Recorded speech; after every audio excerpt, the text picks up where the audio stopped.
What if I told you WWE fans are about to witness a shocking transformation that could completely revive one superstar's career? Natalya, the veteran of the ring, is stepping into a brand new gimmick, one that even legends are calling a career-defining moment. Could this be the moment that changes everything for her in WWE? Stay tuned, because what happens next will leave the wrestling world speechless. To understand the magnitude of this shift, we first have to understand the silence that came before it. For years, the story of Natalya Neidhart has been one of immaculate consistency. In a world defined by chaos, injuries, and fleeting viral moments, she was the anchor. She was the one the company called when they needed a match to be safe, technical, and perfect. But there is a hidden tragedy in being the reliable one. When you are always there, people stop noticing you are there at all.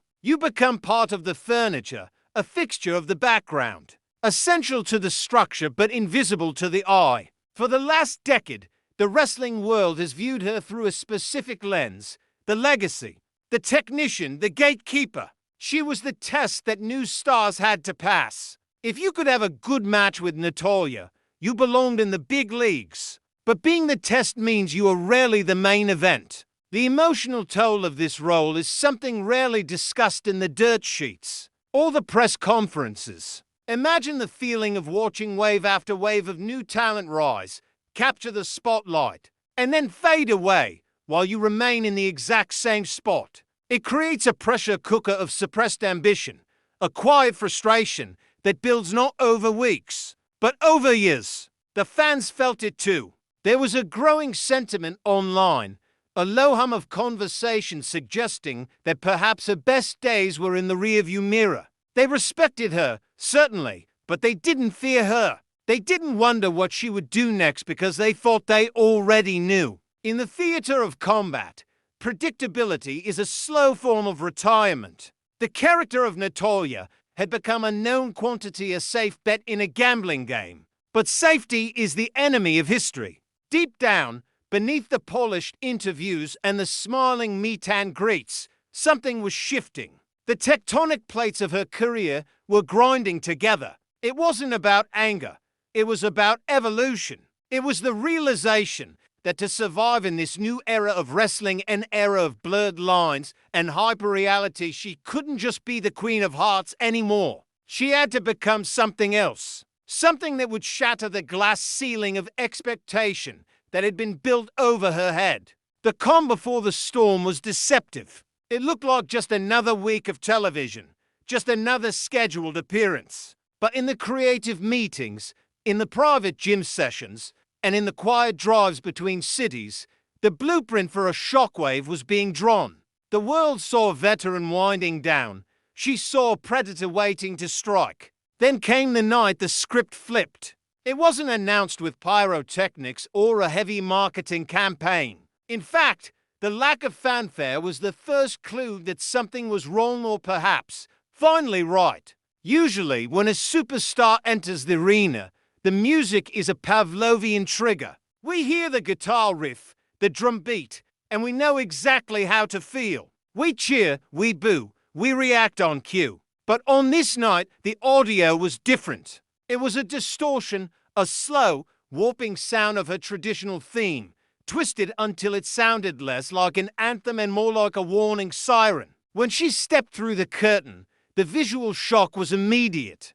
Gone was the polished, TV-ready aesthetic we had grown accustomed to for 15 years. There were no smiles, no posing for the hard cam, no acknowledgement of the children in the front row reaching out for a high five. She moved with a strange, liquid lethargy, like someone wading through deep water. The gimmick wasn't a costume. It was an energy. It was a shedding of the performer's skin to reveal the exhausted, dangerous human underneath. The audience didn't know how to react.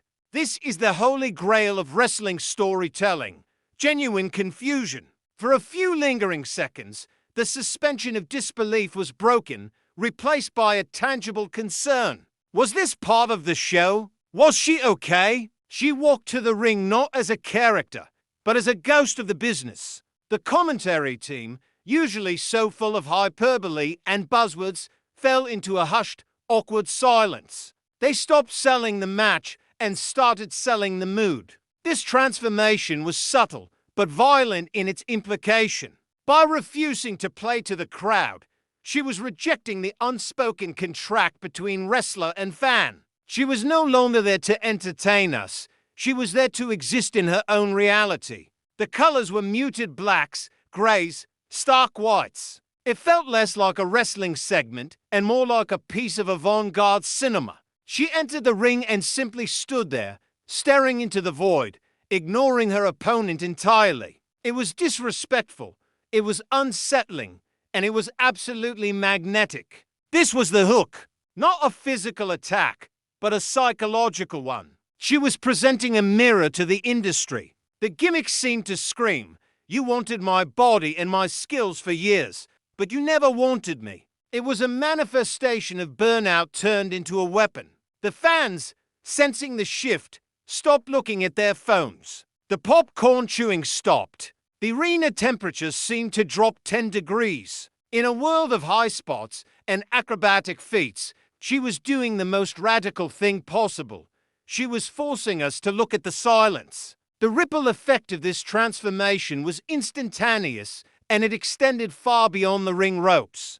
To understand the impact, we have to imagine the atmosphere in the gorilla position, the nerve center of the show, just behind the curtain. Usually, this area is controlled chaos, a place of cues and timing. But as Natalya's new persona unfolded live on air, reports suggest a mixture of panic and awe swept through the backstage crew. Wrestling is a dance of cooperation, but this new character felt uncooperative in the most compelling way. The younger talent in the locker room, those who had looked up to her as a mother figure and a mentor, were suddenly faced with a stranger. The warm, nurturing presence they knew was replaced by this cold, detached enigma. This creates a fascinating narrative conflict that bleeds into reality. How do you work a match with someone who refuses to follow the emotional beats you practiced? The locker room began to whisper. Was this a work, a scripted storyline, or was this a legitimate breakdown of the person behind the character? The line between fiction and reality is where wrestling magic lives, as she was dancing right on that razor's edge. Simultaneously, the digital world caught fire. Wrestling Twitter and Reddit, usually cynical and hard to please, were suddenly engaged in fervent theory crafting. They weren't talking about match ratings or botches. They were analyzing facial expressions and body language. The faceless nature of this new gimmick, the idea that she was stripping away her identity, became a canvas for the fans to project their own theories. Some said she was possessed by the ghosts of the dungeon. Others said she was finally rebelling against the corporate machine. This backstage tension is crucial to the story. It wasn't just a character change. It disrupted the ecosystem. Producers who were used to her being the easy segment to time out suddenly had to deal with unpredictability. Opponents who relied on her to lead the match found themselves having to carry the emotional load alone.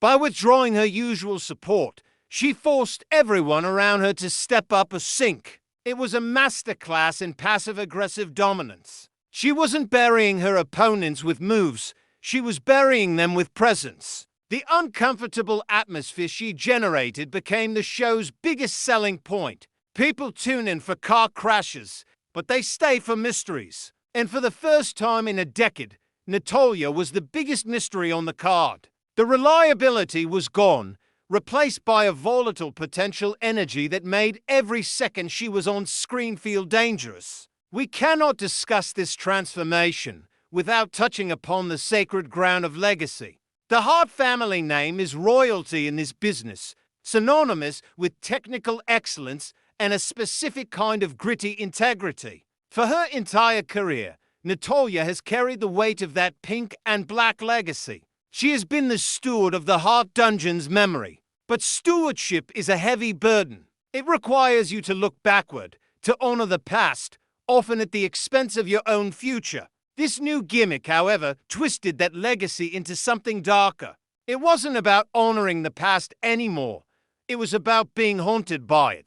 The visual storytelling began to incorporate subtle nods to the tragedies and the hardships of her lineage, but distorted. The pink was gone, replaced by the black of mourning. It raised an uncomfortable question.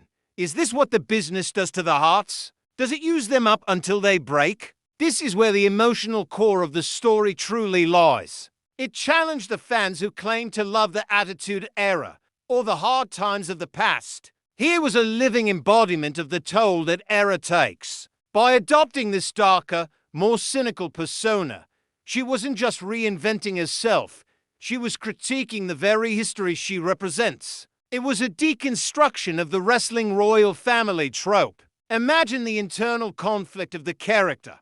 To break free, she had to metaphorically kill her idols. She had to stop trying to be the female Bret Hart or the daughter of the Anvil and start being the survivor of their world. The promo segments became less about catchphrases and more about confessions. She spoke of the loneliness of the road, the emptiness of the applause, and the weight of the expectations. These weren't villain speeches, they were tragic soliloquies. This depth added a layer of prestige to the women's division that is often reserved for main event male storylines. It grounded the drama in a reality that was uncomfortable to watch. We weren't cheering for her to win a belt.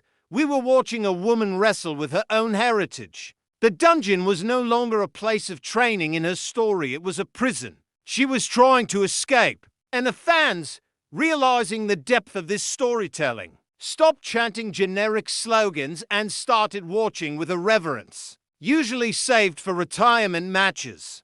She was rewriting the history of her family in real time, turning a legacy of technical skill into a legacy of psychological survival. So, where does this leave us? The aftermath of this shocking gimmick change was not what anyone expected. The conventional wrestling logic dictates that a dark turn leads to a villain run, a championship reign, and then a redemption arc. But the story here didn't follow the straight line. The gimmick didn't result in her becoming the most hated heel or the most beloved babyface. Instead, it transcended those binary labels entirely. The change mentioned in the title wasn't just about a title belt or a WrestleMania moment. The true impact was on the perception of longevity in wrestling. Natalya proved that a veteran doesn't have to fade away. She showed that after 15 years, you can still be the most interesting person in the room if you are willing to burn down who you used to be. The audience, initially shocked and confused, eventually came to a place of profound respect. They realized they weren't watching a gimmick in the traditional sense. They were watching an artist enter their blue period, a phase of melancholy, depth, and raw expression. And here is the twist, the reflection that changes how we view the entire saga. We thought this gimmick was about Natalya changing to fit the modern era. We thought it was a desperate attempt to stay relevant. But in the end, we realized the gimmick was a mirror held up to us, the fans. The coldness, the detachment, the mechanical nature of her new persona was a reflection of how we consume content. We scroll, we watch, we discard. We treat superstars like content machines. By becoming a machine cold, efficient, and emotionless, she forced us to demand the humanity back. We found ourselves begging for the old Natalya, the smiling, happy veteran, because we finally understood the value of what we had taken for granted. She didn't change to save her career. She changed to teach us a lesson about appreciation. The story of Natalya's transformation is a reminder that in the world of wrestling, the most shocking move isn't a pillar driver or a high-flying leap. It's the courage to stop smiling, stand still, and force the world to look at you for who you really are. And that, truly, changes everything. Would you like me to generate a set of specific visual prompts for an AI image generator to help you create the thumbnails or storyboard frames for this script?